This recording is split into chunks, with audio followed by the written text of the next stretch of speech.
Ya, itu bedanya sama Euro apa itu? UEFA Nation League itu. Si Ronaldo kan juara itu kan. Dulu kan pernah juara juga Euro. Ya Euro, maksudnya bedanya sama Euro, bedanya sama Euro apa itu? Liga bentuknya sekarang. Jadi Euro nggak ada lagi? Euro kan cup, piala, tapi ada penyisian juga. Nggak tahu gue bedanya apa. Bingung ya sekarang. Piala Dunia Antar Klub juga ada ya? Iya, Piala Dunia Antar Klub. European Nation League ya. Tapi entah kenapa ya, gue kalau bola sekarang di umur sekarang nggak apa dulu apa namanya? Segila dulu. Segila dulu. Kalau dulu kan sampai apa namanya? Fanatik gitu. Fanatik, terus begadang. Ini begadang nggak kuat lagi gue. Nobar dulu gua. Nobar. Ultras. Ultras apa? Klub Lazio. Iya. Lu kan itu ultra lu. Lazio. Ya. Jadi apa nih di bulan ini apa yang lagi heboh nih menurut lu? Selain bola-bola tadi lah, kalau soal pajak apa ya? Soal pajak, Dirjen Pajak baru itu kan lumayan juga. Ya, Dirjen Pajak kan baru. pergantian tampuk kepemimpinan Ya. kan membawa arah organisasi kemana kan. Betul. Gitu. Wajib pajak juga ikutan heboh karena dirjennya baru kan ikut heboh juga mungkin. Betul. Apalagi sama biasa dinamika Cortex kan. dinamika Cortex kan selalu ada dinamikanya gitu, sangat dinamis gitu ya. Jadi ada banyak karena udah berlakunya dari awal tahun, tapi kan aplikasi kemudian regulasi juga saling melengkapi gitu. Regulasinya itu Cortex itu sebetulnya kemarin terbit kan 2000. Iya, sebulan yang lalu pernya ya. Peraturan dirjennya. Peraturan dirjennya. Jadi itu yang lagi happening juga sih. 22 Mei. Ya, per 11 PJ 2025, 22 Mei. Oke. Jadi kita ngomongin itu aja kali ya. Boleh. Oke, siap. Jadi kalau ini masih dirjen yang Pak Suryo kali ya? Iya, tanda tangannya masih Pak Suryo ya? Pak Suryo. Jadi ini beliau siap. meninggalkan legasinya termasuk pernya ini. Gitu. Siap. Per dirjennya. Jadi apa nih mau lu tanya-tanya apa kira-kira ini yang kita bicarain ini? Per 11 ya itu kan tentang ini ya. PPH, PPN, PPNBM, biaya materai gitu kan. Ya, betul. Jadi kalau kita lihat judulnya kalau di Per 11 itu ketentuan pelaporan. Jadi lapornya aja ya, masalah bayar nggak dibahas di situ? Iya, kayaknya nggak dibahas. Jadi ketentuan pelaporan PPH, PPN, PPNBM, biaya materai dalam rangka pelaksanaan Cortex sistem ini. Inti administrasi perpajakan gitu ya? Betul. Pelaksanaan SIAP atau pelaksanaan Cortex gitu ya? Pelaksanaan Cortex, kalau orang awam sih taunya Cortex gitu Cortex lah ya. Cortex ke orang-orang umum, masyarakat umum ya taunya Cortex, walaupun ya itu ya bagian dari sistem inti administrasi perpajakan. Apa sih latar belakangnya? Kenapa itu perlu dikeluarin gitu? Oke, nah tapi ini dulu ya, ini isu juga nih. Nah ini per dirjen ini, yang per 11 ini mungkin merupakan ini jadi perbincangan karena tahu lu tebalnya seberapa tuh? Hampir 2 rim. Ya, tapi 2 rim. kan Jadi itu lampirannya mungkin yang halamannya tebal. 119. Udah, halaman 119, lampirannya itu 1040. Karena bentuk-bentuk format-format gitu ya, format dan ini kan formulir gitu ya. Dan ini kan omnibus law ya, artinya PPH digabung, PPH PPN biaya materai itu digabung semua tuh. Ya trennya sekarang aturan-aturan kan biar gampang jadi satu semua. Iya, jadi satu. Biar artinya gampang memudahkan, iya. memudahkan kan. Itu. Kalau dulu kan ya ketentuan terkait PPH ya udah PPH. Kadang udah panik dulu ya, bacanya banyak banget nih. Ternyata ya intinya ya 100 halaman. Iya, ini kan apa istilahnya kalau di hukum itu ya kodifikasi lah. Jadi disatukan semua kan dalam satu peraturan. Tujuannya biar lebih gampang sih ya. Ya mempermudah juga. Tapi kalau bicara, lu bilang tadi kan lu tanya latar belakang kan. Ya per dirjen ini latar belakangnya tentu saja kan lu bilang tadi di awal dari tanggal 1 Januari kita udah melaksanakan Cortex. Udah pakai Cortex. Wajib pajak itu melaksanakan Cortex. Artinya perlu semacam dasar hukum dia, misalnya kalau kemarin itu wajib pajak itu kan buat faktur pajaknya di aplikasi lama. Itu ketentuannya kan ya ada per dirjen lama itu, ada per 03 kalau lu ingat, per 03 2022 sama dirubah per 11 ya? Dirubah per Sempatnya 11. Nah, itu kan untuk PKP. Terus ada juga kalau mungkin kawan pajak aware juga, ada juga sebetulnya PKP yang apa namanya, yang for turis itu, PKP for turis. Oh ya, buat turis ya. Buat untuk itu turis juga sama asing. kan, tadinya Jadi, pakai aplikasi yang lama ya? Itu pakai aplikasi lama, tapi dia aplikasi khusus juga dia.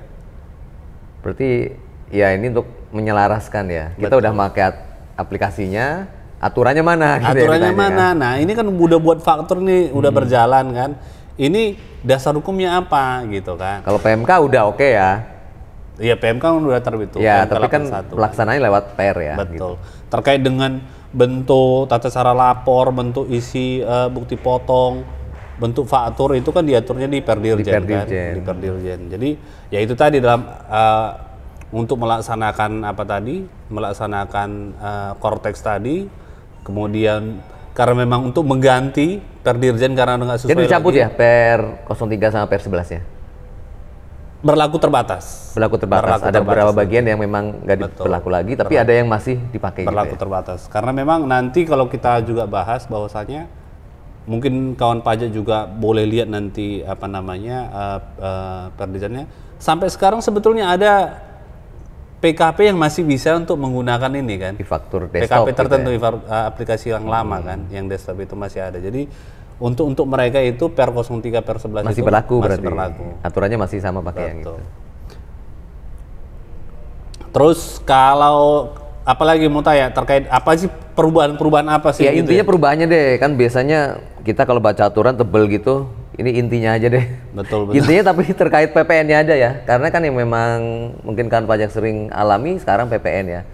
Perubahan pernya ya kita mungkin bahasnya PPN-nya aja. Perubahannya apa sih dari yang baru dengan yang lama? Poin-poinnya aja. Oke, kalau ditangkap sih mungkin ada 12 perubahan penting kali ya. PPN ya ini ya? Pokok-pokok perubahan PPN, khusus PPN. Jadi mungkin podcast kita kali ini ya kita bahas PPN aja. Karena ini kan lu tahu tadi kan ada lampirannya udah sampai 1040. Stres duluan membaca ya? 1040 orang juga baca juga udah ini ya, udah ciut dulu kan. Sampai 1040 ya PPH penting juga, biaya materi penting, tapi ya kali ini makanya kita cicil PPN nih, aja. kita cicil kan. Nah, kita cicil. Nah, pertama nih yang terkait PPN perubahan. Ya satu pastilah aplikasinya berubah. Yang tadinya lu buat kawan pajak itu buat fakturnya di aplikasi faktur, ya sekarang di Cortex. Ya itu udah pasti kan. Artinya kan ini harus mesti diatur juga tuh, mesti diatur juga. Cuma ini bagi yang pakai Cortex full ya. Kalau yang masih pakai e-faktur desktop ya masih. Nah, jadi tapi di sini biar untuk membedakan ya, membedakan bagi kita kan masih untuk faktur pajaknya kan kita masih menggunakan kata e-faktur juga. Sedangkan aplikasinya di yang mulai sekarang kita mulai udah terbiasa menggunakan buatnya di modul e-faktur gitu, bukan aplikasi e-faktur. Bukan aplikasi e-faktur, modul ya. Modul e-faktur. Jadi kalau nanti kawan pajak, modul e-faktur itu apa sih? Ya, jadi begitu dia login tuh kan ada tab-tabnya tuh e-faktur itu disebut modul e-faktur. Salah satu ibaratnya apa ya? Mungkin fungsi Cortex kan ada banyak, salah satunya fiturnya ya. Fitur ya. Tapi kalau di tabnya e-faktur, modul sebutannya. Kita menyebutnya modul e-faktur. Nah itu kan kalau aplikasinya tuh udah pasti berubah gitu. Terus terkait faktur-fakturnya juga ada perubahan yang lumayan kerasa nggak nih di sini? Ada lah, pastilah. Nah, nomor gimana nomor? Nah, nomor itu nomor apa nih? Nomor faktur. Nomor faktur ya pasti berubah juga. Nomor faktur kodenya maksudnya. Iya, kodenya berapa digit? Apa dulu kan berapa digit kan? Sekarang berapa? Nah, kalau kode nomor faktur, kode transaksi atau kode status nih. Jadi kode transaksi sebetulnya ada perubahan juga nanti. Tapi yang paling penting dulu syarat PKP dalam membuat faktur itu juga diatur juga nih.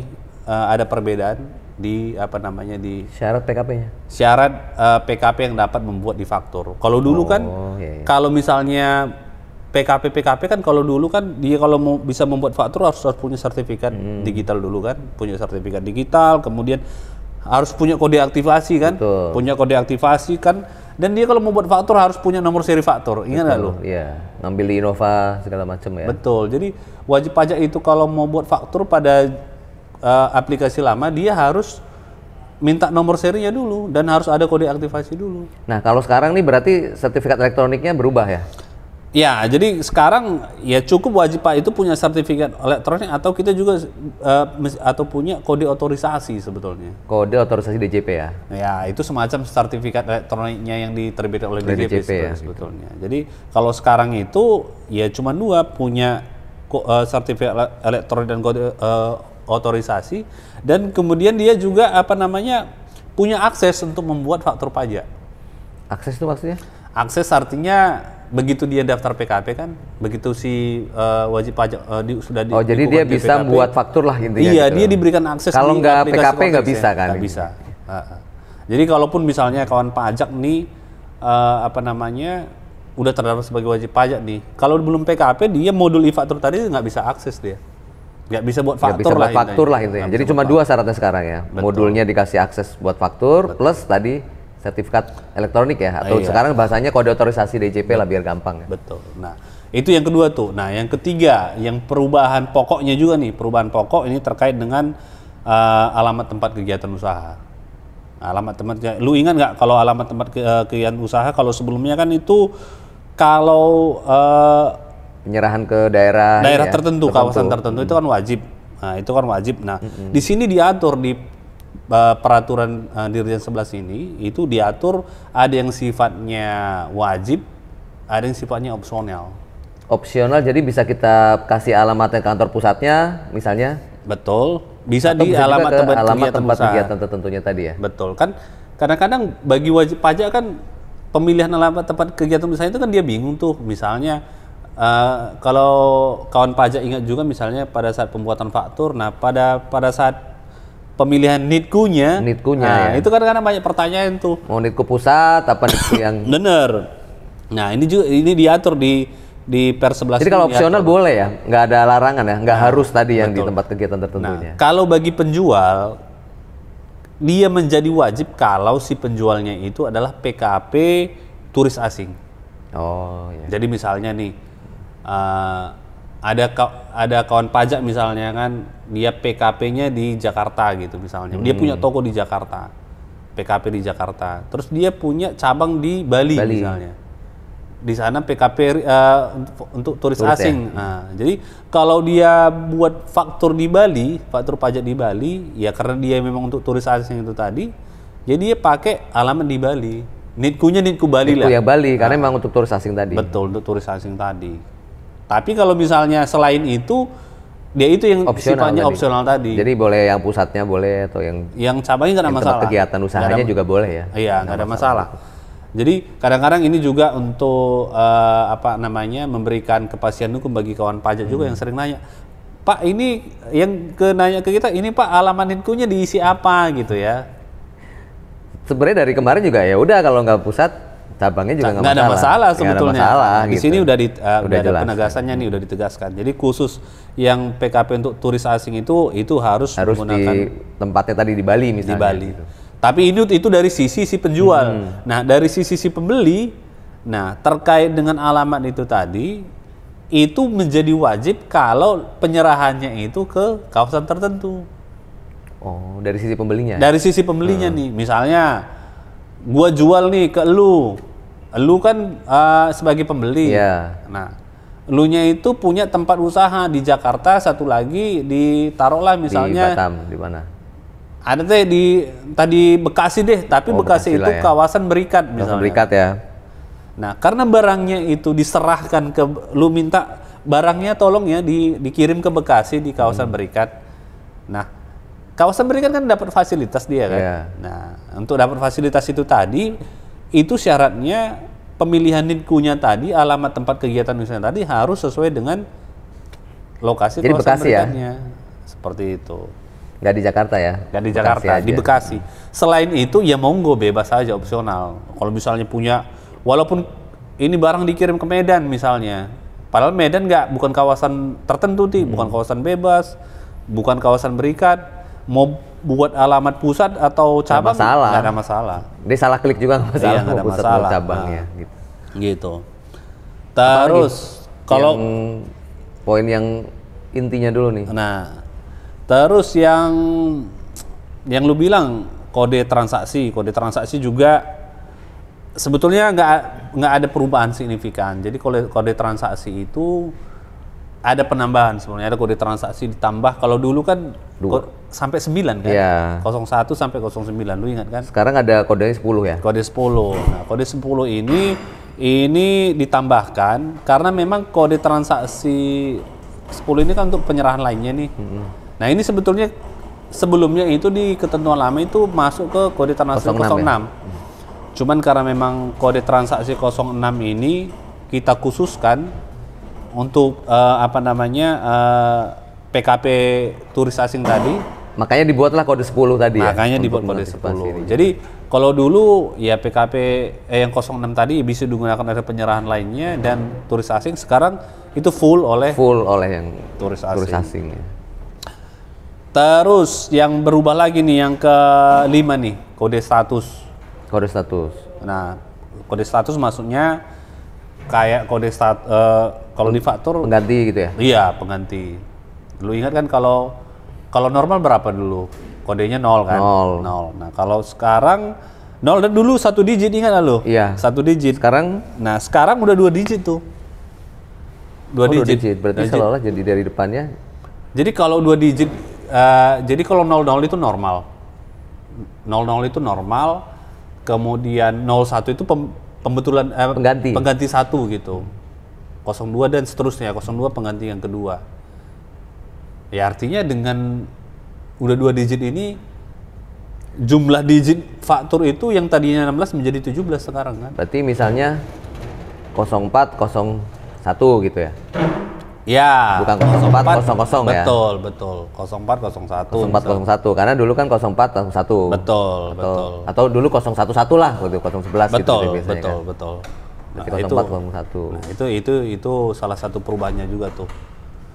Terus ini yang ke-6 nih. Jadi gua udah berapa tadi? Udah 5 ya? Udah 5. Jadi ada 12 nih gua mau cerita. Nah, yang ke-6. Yang ke-6 nomor seri faktur. Kalau dulu kita mau faktur kita minta. Iya, minta di Innova lah. Di Innova, kita minta di Innova, kita minta jatah tuh kalau habis kita minta lagi. Kalau sekarang enggak. Ya itu nggak usah dikasih tahu deh. Orang juga udah pada tahu kan. Udah pada tahu. Otomatis ya sekarang ya? Iya. Cuma nomornya random ya?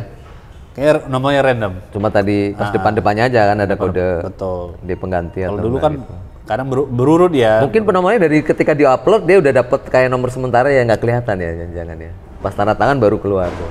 Iya, logikanya kan begitu sebetulnya. Sistem lah ya. Kita nggak usah pikir itu gimana dapat nomor ya. Yang penting sepanjang bisa di-upload statusnya approval ya udah. Udah fix. Nah, kadang-kadang kan ada wajib pajak. Pak, ini kok nomornya nggak berurut nih? Apakah sah? Ya sahnya tidaknya ya sepanjang approval. Bisa di-upload ya. Bisa di-upload dan clear, kan? udah approvalnya sukses ya udah itu. Udah benar. Jadi nggak pusing-pusing lagi nomor-nomoran. Iya. Itu ke-6 ya? Itu yang ke-6. Yang ke-7, batas upload. Ya, batas apa yang upload. lu ingat nih batas upload nih? Tanggal 15 bulan berikutnya lah biasanya itu. Kalau dulu? Nah, lu notice nggak? Ada wajib pajak dulu awal-awal itu dia lewat tanggal 15 pun berhasil. Iya. Jadi tanggal 15 dia upload aja lewat kan. Misalnya tanggal 17, tanggal 18 masih bisa upload sebenarnya. Ya dulu secara aplikasi ya gitu, secara aplikasi ya. Betul. Padahal pada saat itu mungkin ketentuannya belum terbit dan gitu. Belum terbit. Dan mungkin wajib pajak itu pun menjadi bingung juga, ini sah apa enggak ini Pak? Betul. Gitu kan. Ke-upload gitu maksudnya.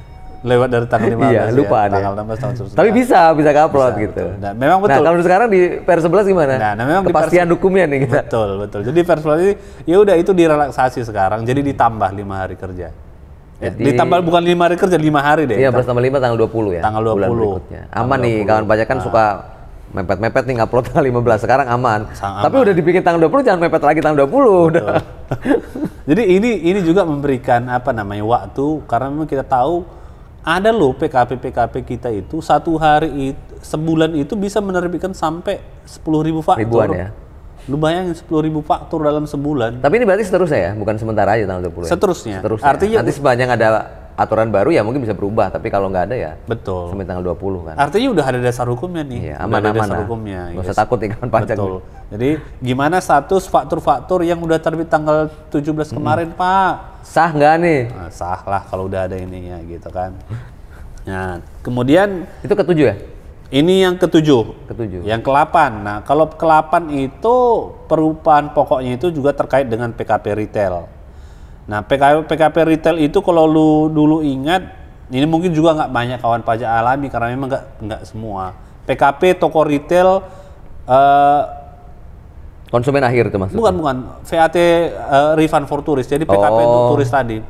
Jadi ini khusus memang untuk PKP turis asing yang dulunya dia buat faktur itu ada aplikasi khusus, aplikasi e-faktur VAT refund for turis itu. Ya. Nah, kalau sekarang ya udah semua sama dengan PKP lain di Cortex. Sama. Jadi sama, ya? Semua buat fakturnya di Cortex lewat modul e-faktur tadi.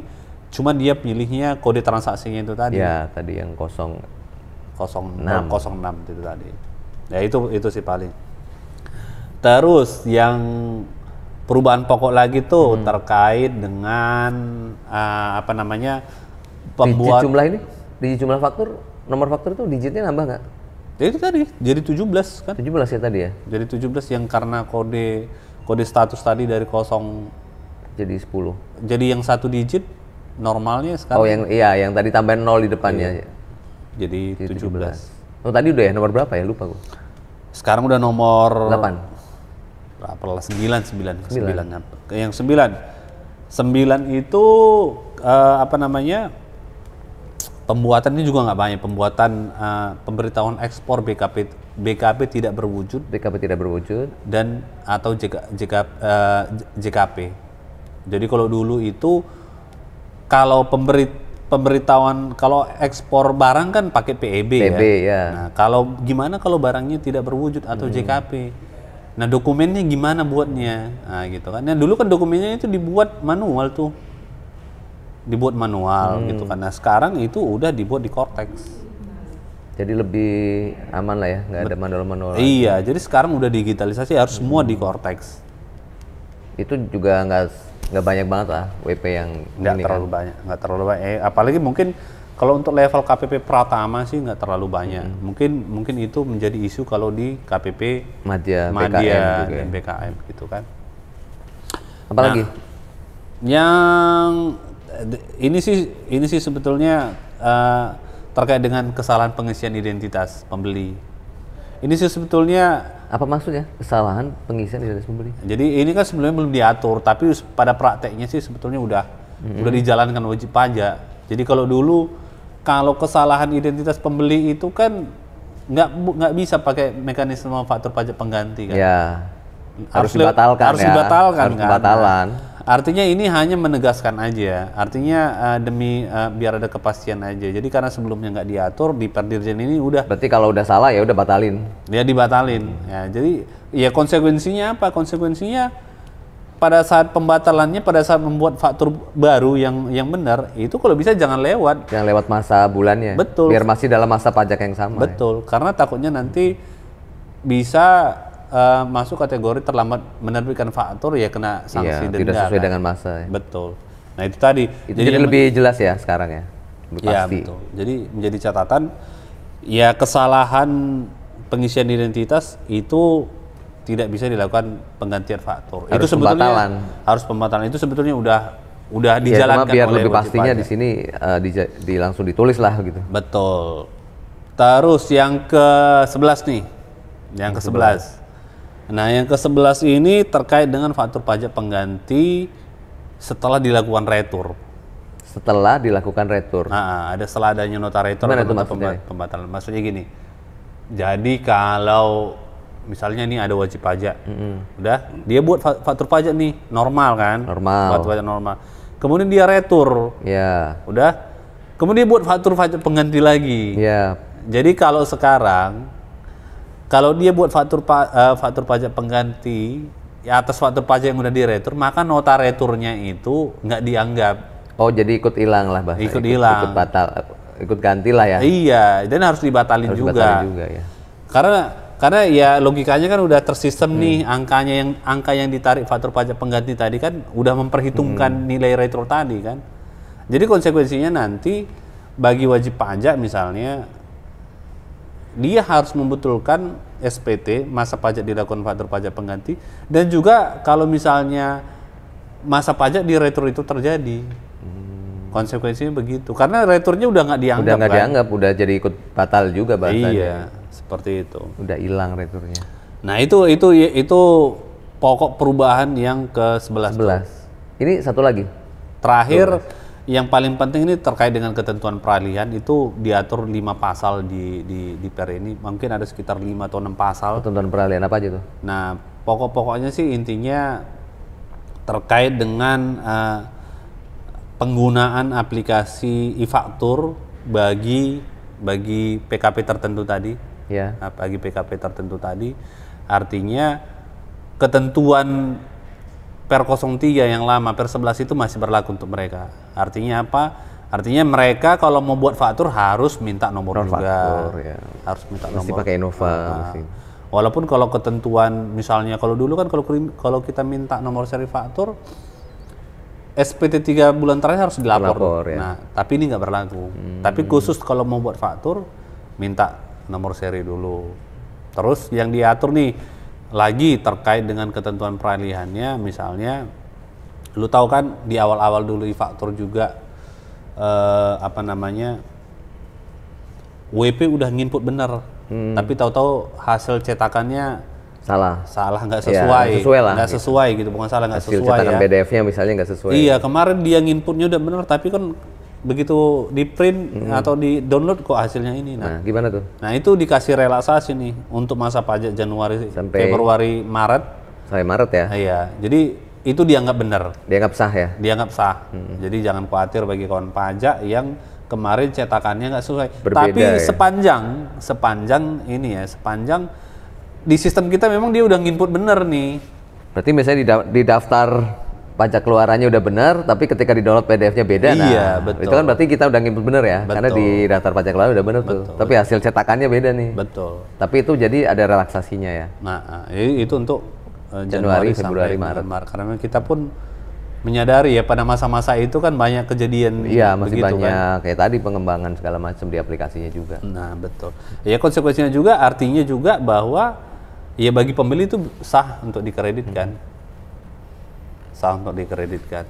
Berarti sebenarnya PR11 ini hal-hal yang udah terjadi, yang udah kita biasa alami, cuma memang dipastikan lagi ya dengan ada ini biar lebih pasti lagi. Betul. Artinya kan sebetulnya apa ya? Ini cuma ini ya kayak. Kalau dilihat pun sebetulnya perubahannya nggak terlalu banyak berubah dibanding yang Iya, cuma kayak tadi kan misalnya udah kita lakukan dari Januari sebenarnya kan. Udah dilakukan. Iya, semuanya kan. Makanya biar salah satu latar aja. belakangnya tadi demi kepastian hukum. Kepastian hukum sih ini. Nah, gimana kepastian terkait dengan yang udah terjadi nih? Ya itu nanti itu diatur di ketentuan peralihan. Bukannya per keluar Mei terus tiba-tiba di Mei ada update apa enggak kan sebenarnya kan. Lebih banyak hal yang udah terjadi kan. Lebih banyak. Sama kayak misalnya dulu di ketentuan peralihan juga tuh diatur tuh, misalnya kayak dulu kan ada, lu ingat ada PMK 131 terkait nilai lain kan. Jadi jadi kalau nilai lain itu kan biar beban PPN-nya tetap 11%, jadi pakai DPP nilai lain 11/12 kan. Nah, jadi tapi kan itu kan DPP nilai lain itu kan terbit PMK 131 khusus yang selain ini yang menggunakan besaran tertentu sama DPP nilai lain yang diatur tersendiri itu nggak diatur kan? Nggak diatur. Tapi ada terbit PMK-nya nyusul tuh. Nah, jadi nyusulnya mungkin di bulan Februari dulu PMK, kalau nggak salah, gue lupa tuh PMK berapa. Tapi intinya itu pun diatur juga, dikasih relaksasi juga, walaupun nggak mencantumkan 11/12 gitulah intinya. Iya. Artinya itu pun tetap dianggap sah gitu. Walaupun nggak pakai cara perhitungan 11/12. 11/12 yang menggunakan ya itulah gunanya pasal peralihan lah. Besaran tertentu dan lain-lain. Artinya itu dia diatur di ketentuan peralihan sehingga bagi kawan pajak yang selama ini tadi misalnya kan ini statusnya gimana nih faktur kami yang udah terlanjur terbit ini ya, dengan terbitnya Per 11 2025 ini memberikan kepastian bagi faktur-faktur yang telah terbit. Bisa lega ya, nggak cemas. Iya. Nanti tiba-tiba termasuk kalau kita bilang kan, ini kan aplikasi Kortex udah jadi Januari sampai dengan sekarang Juni kan, Mei ini kan terbitnya 22 Mei. Ya.